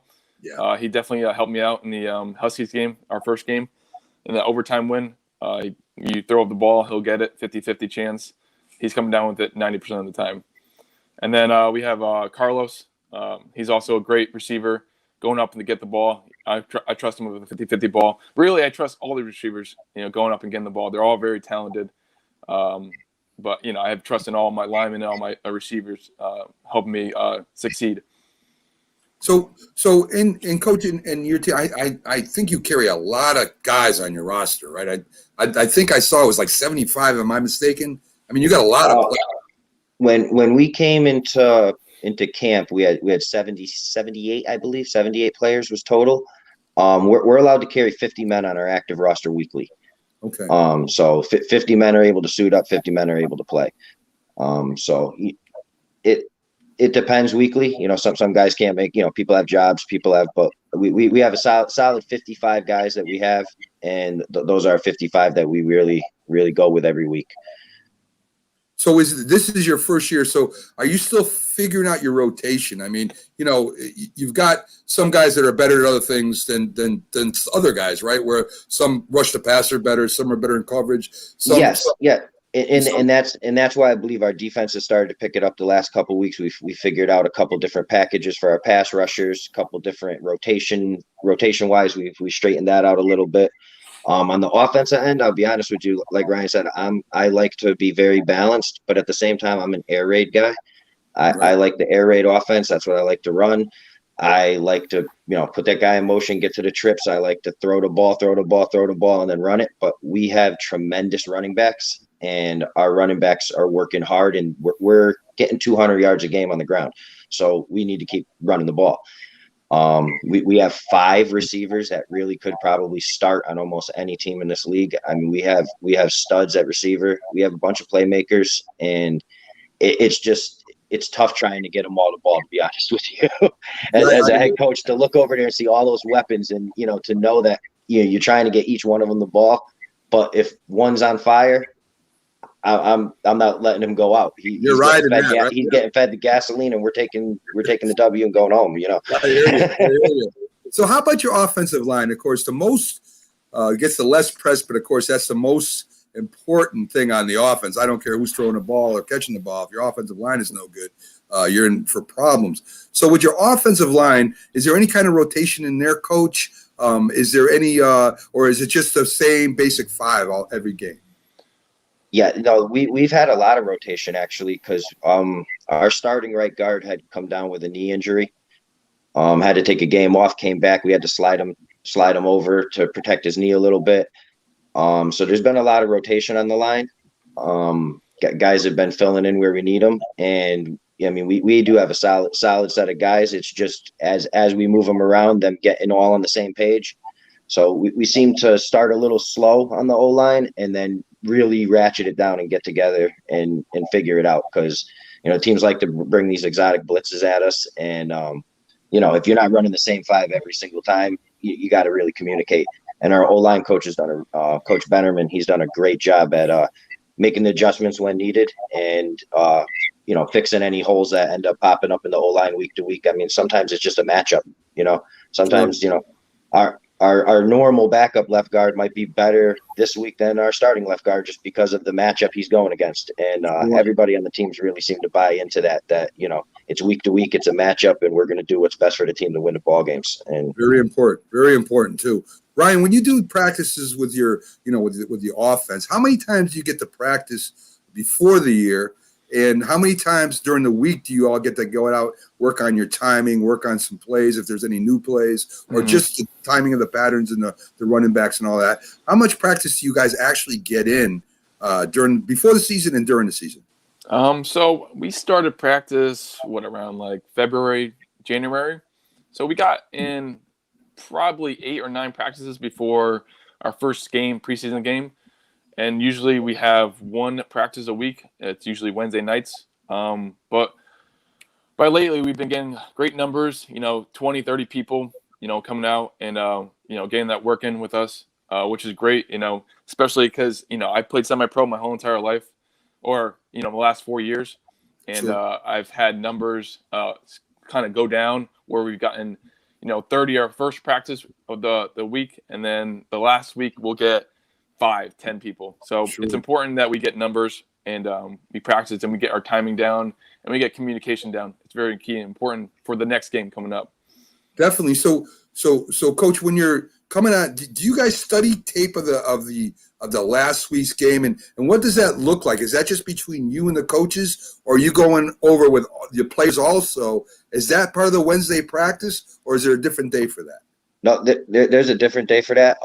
The way I do it, and I use my father's philosophy. He was a coach for 20 years. It's you have 1 day after the game to review the last game. Then we're moving on to the next game. So today is the day for all the players to review yesterday's game, to make self-assessments. Then I'll put out a full assessment of what I believe, and we'll all go over it. We have a nice chat that we're all in, and we talk. Then on Tuesday nights, we do a Zoom meeting, and we all get together and we go over the next week's game plan. So we go over the team we're playing that week. We mention things that we've seen in their film. We go over full game plan, what we plan on doing, and then on Wednesday we walk it through and put it all together. That's excellent, right? Ryan, when you're you're talking about the game coming up the following week, what are you looking for as a quarterback? I mean, are you looking at what kind? I mean, I imagine you're looking at all these things. I've coached and I've done that, but there's certain specifics that you're looking at, right? You're looking probably at their best pass rusher, who you gotta kind of keep an eye out for. Not that you gotta watch him, but you gotta know he's around. And you got to look at their best coverage guy and probably their coverage system, whether it's a zone, whether it's man-to-man, zone underneath, whatever it is. I would imagine that you're studying this and going over this with your linemen and with your wide receivers. Is that correct? Yeah, that's correct.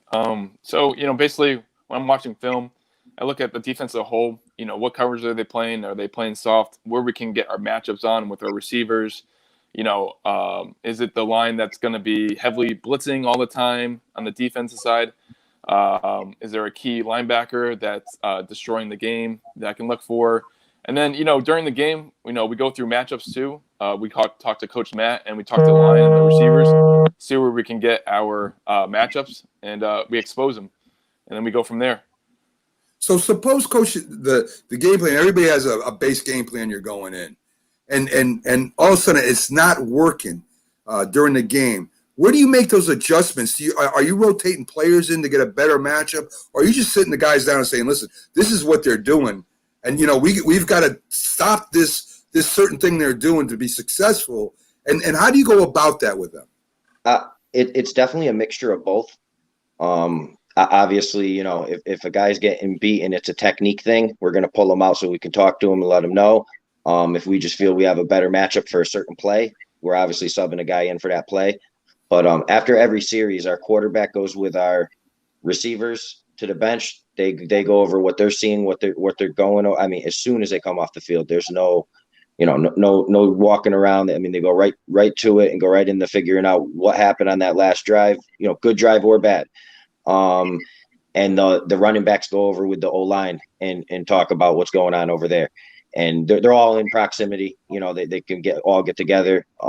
As the head coach, obviously, I chime in and then shoot back over to the game because I gotta, I gotta cover everything. But our O-line coach and our two offensive captains, being our quarterback and our tailback, really do a good job of making sure everything gets coordinated, and we seem to make all the adjustments needed as the game goes. I mean, a lot of these teams, they start to realize that. Like he was mentioning, Bromel's really good at 50-50 balls, right? So they really like to put a safety over the top of them. And then we make our adjustments from there, right? So it's if they want to put everybody in the box, then we can throw the ball. They want to play loose, we can run the ball. I mean, we have the weapons. So it's just adjusting to what they're trying to do to us that week. Right. I mean, it fascinates me because, in my coaching, I started at youth like you. I ended up being a coach of the whole town, and then I moved up to high school, almost ended up in college, but I had kids, and the pay isn't the greatest in the world. I had very young kids, so it was very hard for me to quit what I was doing and making money and do that. I wish I was in that position, but I was, and no regrets. But I love football so much, I would have went crazy. You know what I mean? But as a quarterback, Ryan, in this league here, what are you looking to get out of this? You say you've been playing 4 years now. Are you just happy being the quarterback? And I don't mean to put you on Front Street saying you're not, you know what I mean? Because you got to be happy playing with, especially you guys are 3-1 now. So you're having some success. You're playing in this league. But what is your eventual goal? Are you looking to go back to college? Are you looking maybe to get a shot at CFL? Maybe you do a tryout with the NFL somewhere. What are you looking for eventually for a goal? So I played college already. So I did my 4 years. I played quarterback and punter there in college. Okay. I eventually, stepped over to semi-pro about 2 years after college, and I've been playing semi-pro since. But ultimately, the goal is to, do camps, NFL camps, any tryouts possibly I can to get to the next level. That's been my dream since I was a little kid. Sure. I was an All-American punter in college, so I have a couple camps coming up. I'm going to do that, but also just preparing myself for the for quarterback training. I love playing football. I've been doing that since I was a little kid. I love the game so much that I can't stay away from it. I coach too, so it's in your blood, man. It's hard to get out. It is. That's why I'm talking now on streaming now with sports, because I just can't get enough of it. I live, eat, and sleep that stuff. Guys, we got a quick break coming up. Can you stick through for the break and we can talk a little bit more? Yeah, absolutely. Definitely. Okay, beautiful. So folks, we're going to come right back with Coach and the ace here of the Connecticut Falcons. We're gonna do a little bit more talking with them. So stick with us. Got a lot more stuff to cover. Appreciate you hanging out. We'll be back in a few minutes. What? If you served honorably in our nation's armed forces and you're looking for a way to continue serving your fellow veterans in your community, then join AMVET. Each year, AMVET's members volunteer millions of hours at VA healthcare facilities from coast to coast, helping to improve the lives of their fellow veterans through the VA Voluntary Services Program. AMVET's posts and departments also participate in a wide variety of community service projects, ranging from Americanism in our schools to supporting the Special Olympics and Boy Scouts of America. If you no longer wear the uniform today, you can still serve through the AMVETS by joining today at amvets.org. We all make choices. When it comes to alcohol, kids make choices whether to drink or not. Bye-bye. Remember, I'm going to Alex's party tonight and sleeping over. Hey, have a seat for a second. Remind me about that party again? And adults make choices whether to talk about it. That's true of parents and every other trusted adult in a kid's life. Kids want to know our expectations when it comes to alcohol and other drugs. They want guidance and honest answers to their questions. And it makes a difference when the message is consistent and part of everyday conversations. So talk with your kids and help lead them on a positive path. Because when you talk, they hear you. For more information about talking with your kids about underage use of alcohol and other drugs, visit underagedrinking.samhsa.gov. When you hear the word asthma, you probably think of shortness of breath, coughing, or inhalers. Lots of things can trigger asthma, but the fact is that asthma doesn't just attack, it can kill. But with proper medical management, asthma is controllable. If you experience shortness of breath, wheezing, tightness in your chest, or persistent nighttime coughing, you may have asthma. See your doctor and get the facts. You'll breathe easier. For more information, call 211 Infoline. A message from the Connecticut Department of Public Health, keeping Connecticut healthy.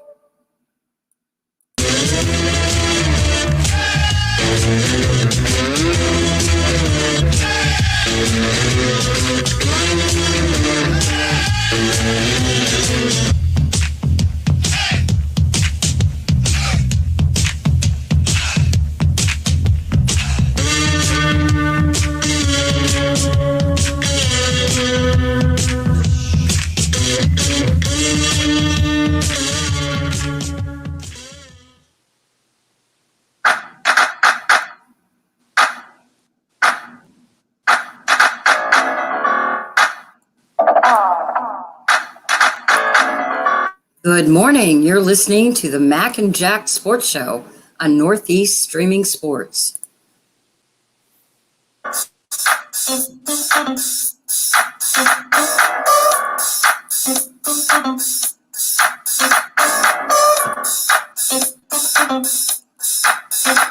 Good morning, everyone, and welcome back to the Mac and Jack Sports Show, streaming live, 8 to 10 a.m., Wednesday through Sunday.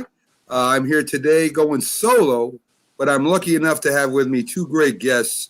Let's bring Coach back up in. And, good morning, Shaq. How you doing today? I've had some great conversations with Shaq. Let's see what happens. Sorry, got disconnected. So hopefully he pops back in here he comes. He's coming back in. All right, Coach, just hold for him. We'll bring you back up. So there he is, the coach of the Connecticut Falcons. So, guys, I want to get a little bit into the league the Tri-Borough League. It's mainly it is all New York teams except you guys. Chambliss out there, Mr. Chambliss runs the league.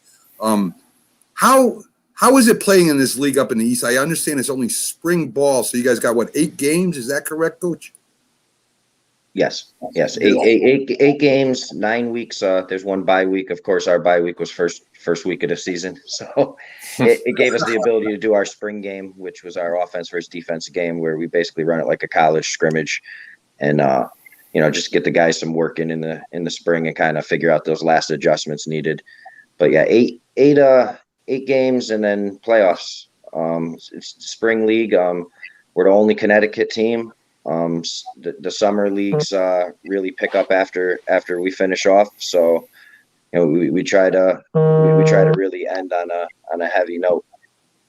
I heard some after the 8th or week 9, but after the 8th game, we go right in the playoffs and straight to one loss and go home.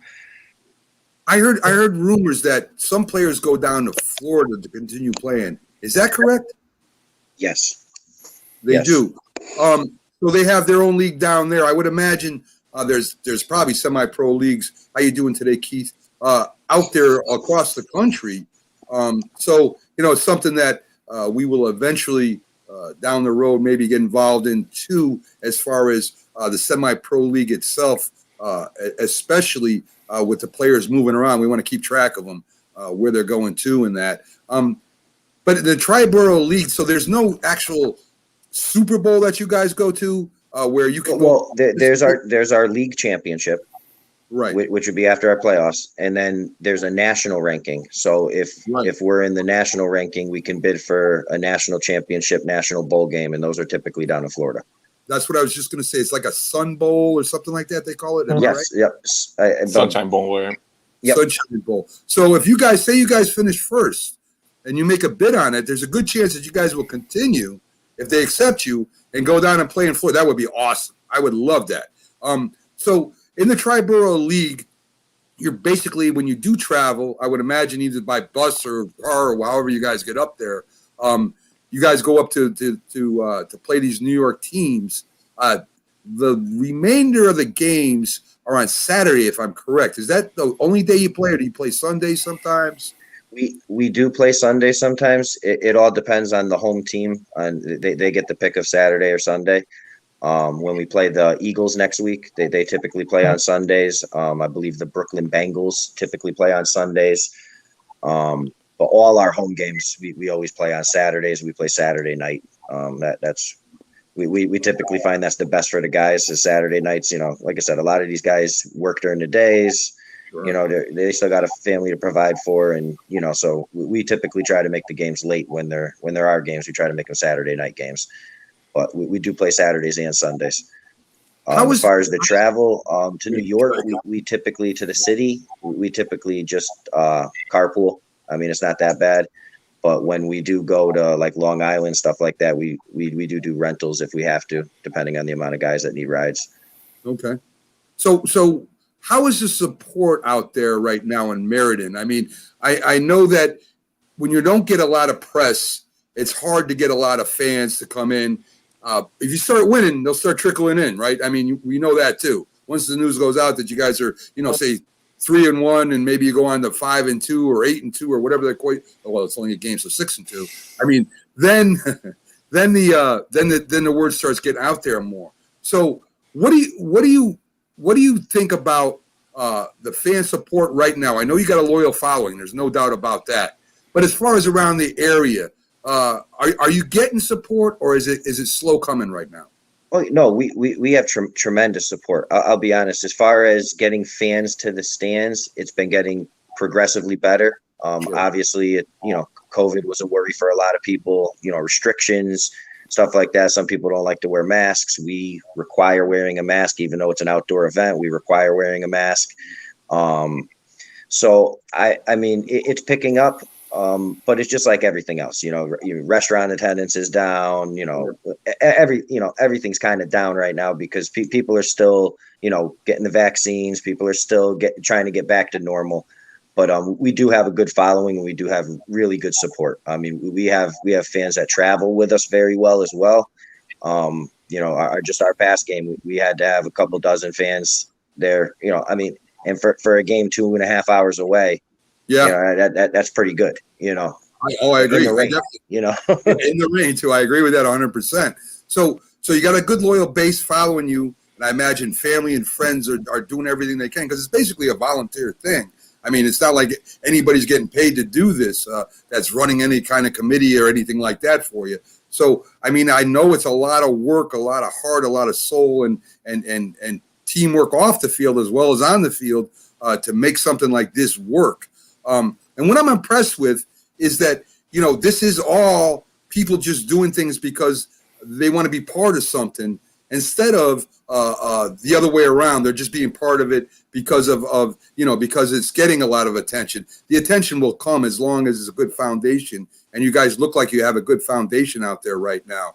And hopefully us getting involved. Northeast Streaming Sports is going to get behind you guys this year for the rest of the year. We're going to do our best to get word out there, cover your games best we can. In fact, Coach, I would love for you to come on every you have some Sunday games, so it'll be impossible there. Maybe we'll schedule it for a Wednesday. But if you have a Saturday game, we would love to come over and talk about the game, which we really haven't got to yet, but we're gonna. And Ryan, same thing with you. I'm gonna try and do some player spotlights. So let your players know that we would love to have either on a Sunday or the game when we start our broadcast, where we just bring you guys on and talk to you about the games and what's going on. We'll get more into the games as we cover you more, especially on Mac and Jack Sports. We're going to take the lead on that. The Northeast Streaming Sports is worldwide, guys. We're on major platforms everywhere. We go as far as the United Kingdom, far south as Texas, and it looks like Oregon next. So we're growing really fast, and we're definitely going to sink our teeth into the Falcons and the league too, the East League, the Tri-Borough League. So we're gonna get as much attention to you guys as we can for the rest of the season. Maybe next season even go farther with it. So is that cool with you, Coach? That you come on after the game, the day after, and we talk? And absolutely. And Ryan, same thing with you. We're gonna get other players in, but we're definitely gonna have you back on, being the quarterback. You're one of the guys that the leader of the offense. So we'll get the running back on and a couple of receivers and defenders and stuff like that as we go on, because I would love to have you guys' thoughts and cover the game a little bit. So let's talk about the game a little bit more, right? You guys, and I'll be honest, I wasn't able to watch the whole game because of my work schedule. But I mean, you guys moving to 3-1 is huge. You're halfway through. You got a great record right now. You're going up to you got another game coming up. You said Sunday, right, Coach? Is that right? Yes. Right. Yeah. Long Island, they're the number one ranked team in the league right now. They're undefeated, and we beat them, and we're in we're at the top of that list. So I mean, right, to us right now, I mean, we always go week to week, and we never look past an opponent. We never look forward to an opponent. It's always that week, and this week it's time for the Eagles, and we're gonna go to Long Island, and we're gonna put the players in a position to win the game, and if they keep it close and keep it ready for us to go, we'll make the calls to win that ball game. Yeah, I agree. That's the way you should say it. You're going to win. There's no doubt about it, right? You're going to go down there and you're going to show them what football is all about. So last game, again, huge defensive game for you guys. I mean, not to give up a score on defense is unbelievable in any kind of football game. I don't care what it is. What kind of defense were you running last game that shut these guys down so good?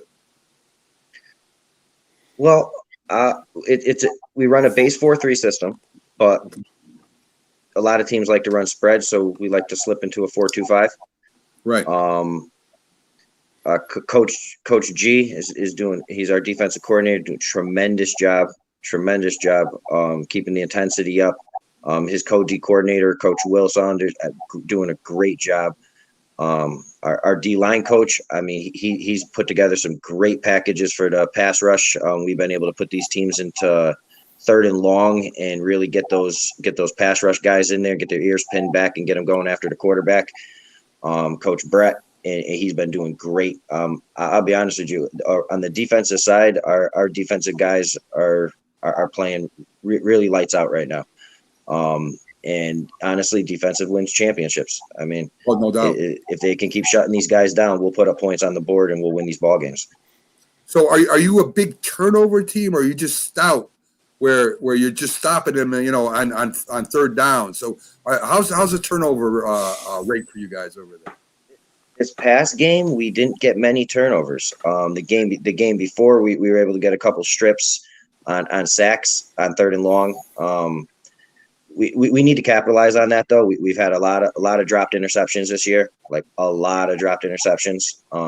We probably should have, 8 interceptions more this year than we do. But I mean, at the end of the day, our defense is just playing lights out when it's needed. They're playing like a bend don't break philosophy, but very, very, very aggressive. And the guys are stepping up when they really need to step up and make those plays. So Ryan, am I correct saying the coach that you didn't play last week? Is that right? No, yeah, I was on vacation. I'm in Florida right now. So right. Well, that's unacceptable, Ryan. I'm just going to let you know right now that's unacceptable. No, that's you got to do what you got to do. Yeah. So your understudy took over for you. Do you guys work together? I mean, going over film, talking about the defenses you're going up against. Are you kind of I don't want to say taking them under your wing, but are you communicating with them what you should be doing, how it should be doing? You guys kind of come to an agreement, or is he headstrong and you're headstrong? I mean, it could go either way, Ryan. So he's a young kid. He's in high school, so I'm taking him under my wing. So on Wednesday we went over the game plan. Me and Matt talked to him. We talked to him about what we saw, what you should expect, and then we told him to have fun, play hard and do his thing, not trying to play out of his element.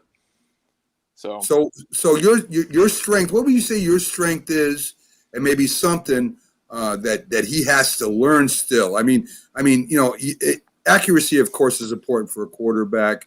Leadership is important for a quarterback. Kind of reading the defenses and making adjustments. But the team's got to look up to you, right? You get in a huddle, you're the one talking, so the team's got to be willing to follow you. So when you're talking to the young guy, what do you? I know you're going over everything, but what are you putting you're stressing with this guy?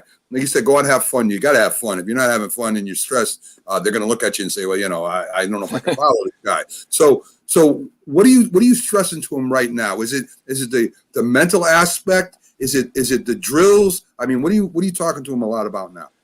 So yeah, he's a tall kid. He likes to run the ball. He likes to take off and run. I try to emphasize, stay in the pocket, make the big time throw. Because we got plenty of receivers, plenty of talent. They'll help the young kid out, Tyson. Right.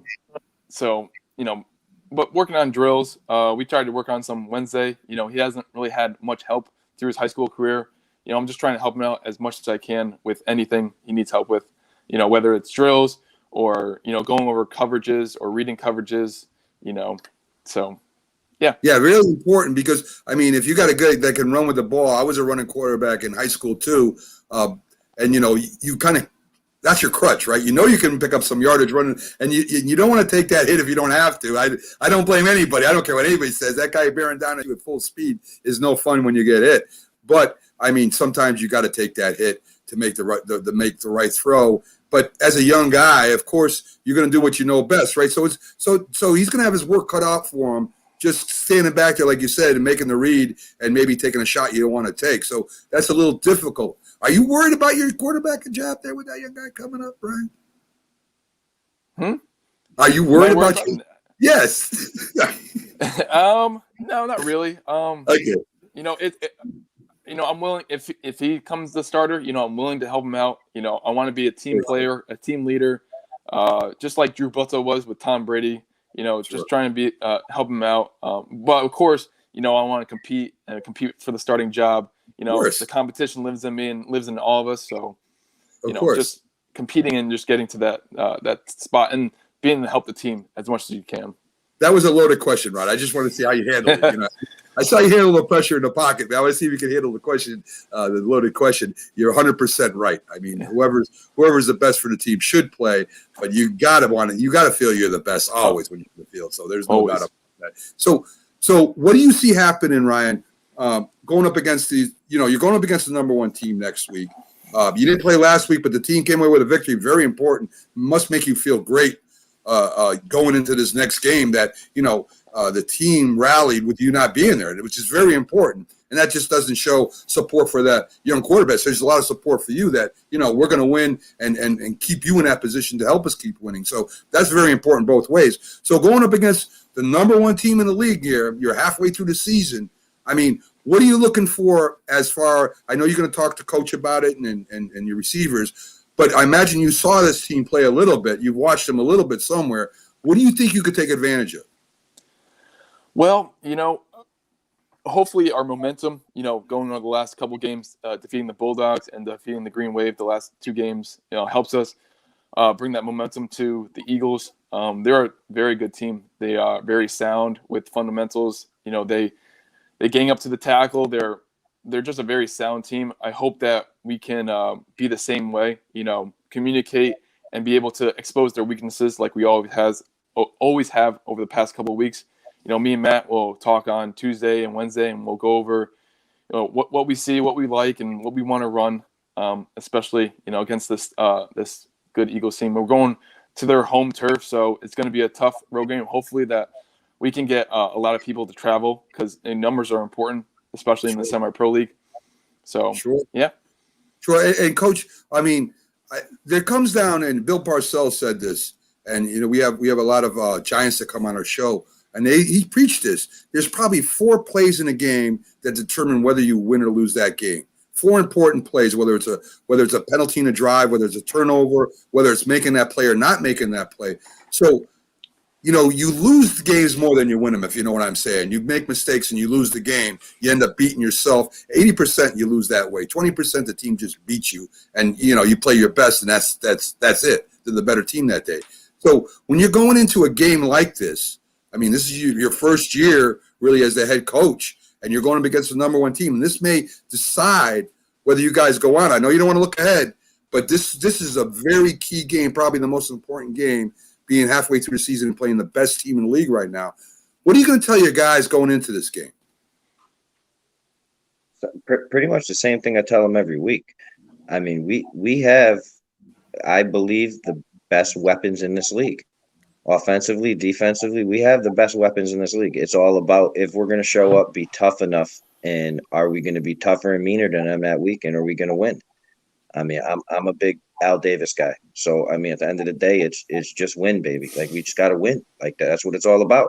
Get us the W. Well, if that week we got to use our finesse to get them the W and put that ball in the air, we'll do it. If that week my receivers got to be downfield blockers and we're running the ball, that's what we're doing, and our receivers buy into it. And I think we have the best blocking receivers in the league. I mean, we're putting D-backs in the dirt 20, 30 feet down the field. Like it's nice to see. So we really got to push this week. It's a tough game. The guys know, once I put together our game plan, we'll go over exactly what we're going to do. But I preach every week. We have the best players in this league, and we have the best system. We just need to basically be tougher than the other team.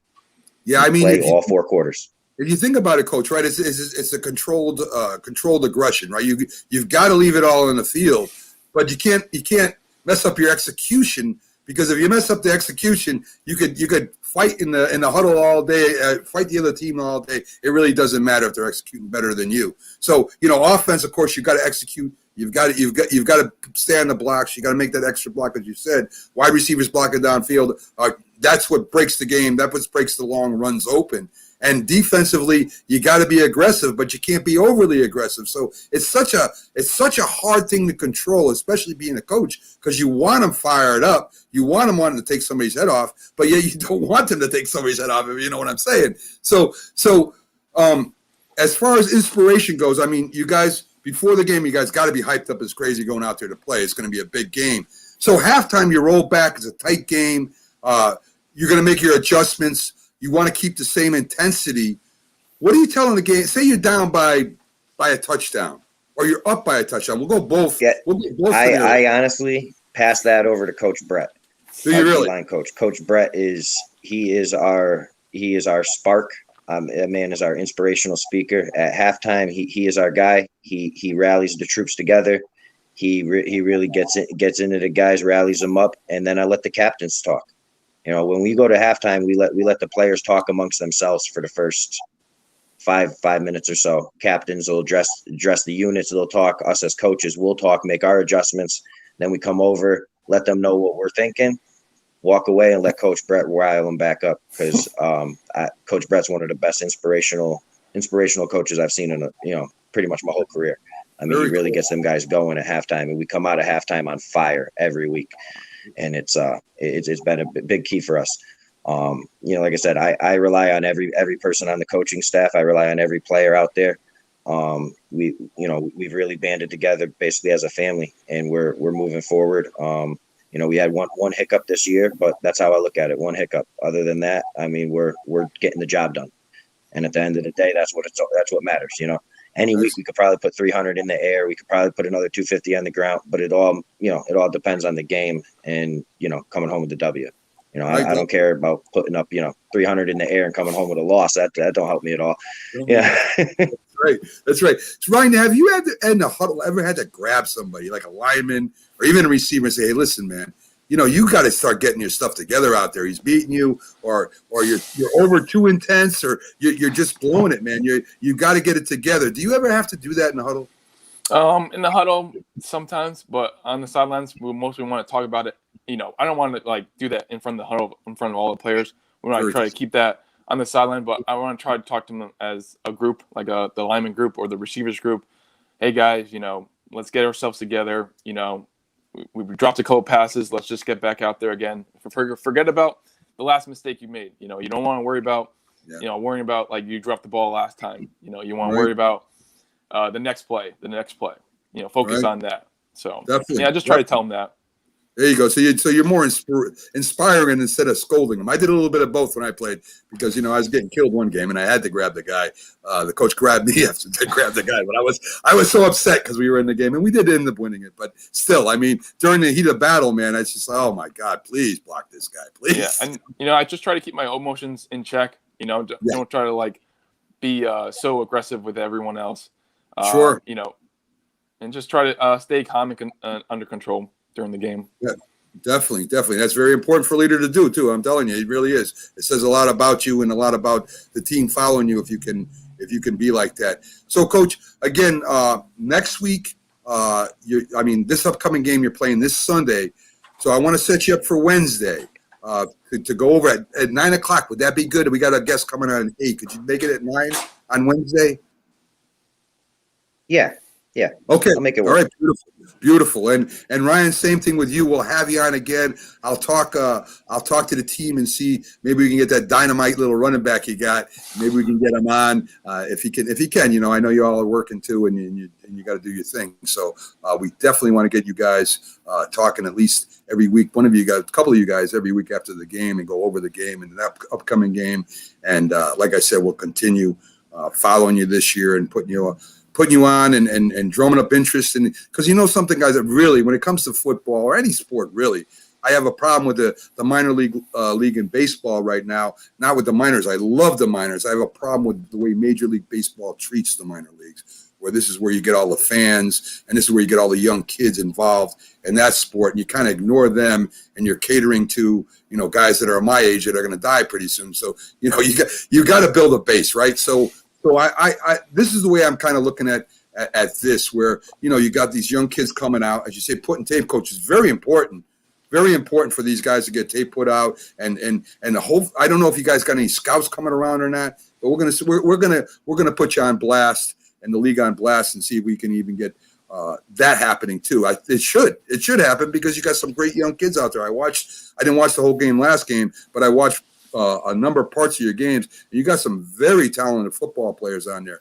Not only was I impressed, but my co-host Jack Hirsch, who is a megastar in boxing, was impressed with what you guys did out there. You looked awesome. You're crisp. You look good, and some really good football happening down there. So we're gonna continue that this year, and hopefully next year we even get bigger with you guys.